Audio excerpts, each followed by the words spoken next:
ఉపాధ్యాయ విద్యారంగ ప్రజా సమస్యలు పరిష్కారం కోరుతూ ఎమ్మెల్సీ అలుగుబెల్లి నర్సిరెడ్డి నల్గొండ హైదరాబాద్ ప్రగతి భవన్ వరకు పాదయాత్ర కొనసాగిస్తున్నారు। ఈ కార్యక్రమంలో వనస్థలిపురంలో ఆయన మీడియాతో మాట్లాడుతూ పాత జిల్లాల ప్రకారం ఉపాధ్యాయులకు పదోన్నతులు బదిలీలు ప్రకటించాలని డిమాండ్ చేస్తూ జీవో జారీ చేయాలని అన్నారు। కాంట్రాక్ట్ అవుట్సోర్సింగ్ ఉద్యోగులను కనీస వేతనాలు అందించాలని డిమాండ్ చేశారు। విడుదల చేసిన 63 జీవోను రద్దు చేయాలని మంత్రి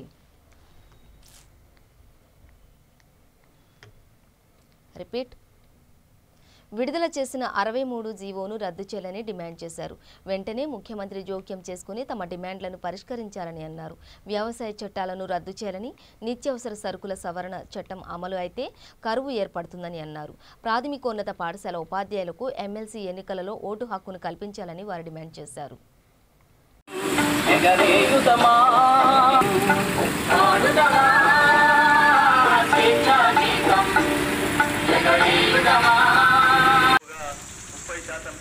అది కనీస వేతనం అంటే 20 పే స్కేల్లో మినిమం బేసిక్ పే కంటే కూడా తగ్గే అవకాశం ఉంది।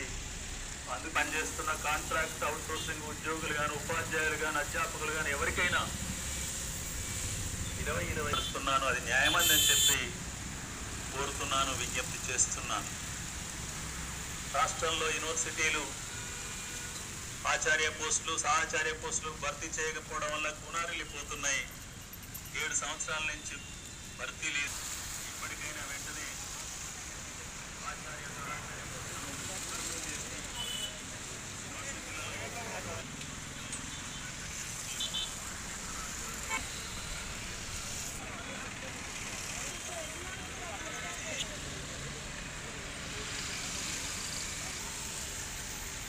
బదిలీలు, పదోన్నతుల షెడ్యూల్ ప్రకటించాలి। అంతర్జిల్లాల బదిలీలకు జీవో జారీ చేయాలి। మోడల్ స్కూల్ టీచర్లకు బదిలీలు, ప్రమోషన్లకు షెడ్యూల్ విడుదల చేయాలి। కాంట్రాక్ట్ అవుట్సోర్సింగ్ టీచర్లకు మినిమం బేసిక్ పే ఇవ్వాలి। ఇప్పుడు విడుదల చేసిన 63 జీవోను రద్దు చేయండి। 20 పీఆర్సీలో కనీస వేతనాలు అమలు చేయండి అని చెప్పి, అదేవిధంగా ఉపాధి లేక, ఉద్యోగాలు లేక ఇబ్బంది పడుతున్న విద్యా వాలంటీర్లు, పార్ట్ టైం టీచర్లు, గెస్ట్ లెక్చరర్లు, అవర్లీ బేస్డ్ టీచర్లు, మోడల్ స్కూళ్ళలో ఫిజికల్ డైరెక్టర్లు, రెసిడెన్షియల్ స్కూళ్ళలోని సిఆర్టీలు వీళ్ళందరినీ కూడా విధుల్లోకి తీసుకొని కనీస వేతనాలు చెల్లించాలని చెప్పి డిమాండ్ చేస్తూ ఈ పాదయాత్ర చేస్తున్నాను। వెంటనే ముఖ్యమంత్రి తగు జోక్యం చేసుకొని ఈ సమస్యలని పరిష్కారం చేయాలని చెప్పి కోరుతున్నాను। కేంద్ర ప్రభుత్వం 3 వ్యవసాయ చట్టాలు చేసింది। 235 రోజుల నుంచి రైతులు పోరాటం చేస్తున్నారు।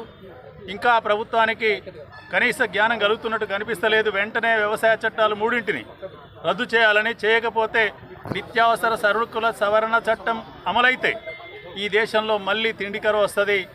తిండి తినాలంటే అందరి ఆదాయాలు సరిపోవు, అందుకొరకు చట్టం రద్దు చేయండి। అదేవిధంగా విద్యుత్ బిల్లు చేసినట్లయితే కరెంటు అందరికీ లభించే అవకాశం ఉండదు। ముఖ్యంగా తెలంగాణ లాంటి రాష్ట్రాలకు నీళ్లు, తాగే నీళ్లు, సాగునీళ్లు దొరికే పరిస్థితి ఉండదు। ఆ చట్టాన్ని నిలిపేయండి। పిఎఫ్ఆర్డీఏ చట్టాన్ని రద్దు చేయండి। సిపిఎస్ రద్దు చేయండి। ఓపీఎస్ పెన్షన్ అందరికీ అమలు చేయండి అని చెప్పి డిమాండ్ చేస్తున్నాను। ఎమ్మెల్సీ ఎన్నికలలో హై స్కూల్ నుంచి ఆపై ఉపాధ్యాయులకు మాత్రమే ఓటకు అవకాశం ఉంది। ప్రాథమిక పాఠశాల, ప్రాథమికోన్నత పాఠశాల ఉపాధ్యాయులకు కూడా ఓటకు కల్పించాలని చెప్పి మీ ద్వారా డిమాండ్ చేస్తున్నాం। పెట్రోలు, డీజిల్, వంట గ్యాస్ రేట్లు ఇంత పెంచవలసిన అవసరం లేదు। మీరు గతంలో అంతర్జాతీయ చమురు రేట్లకు అనుగుణంగా రేట్లు ఉంటాయన్నారు, కానీ మీరు ఇప్పుడు పెంచిన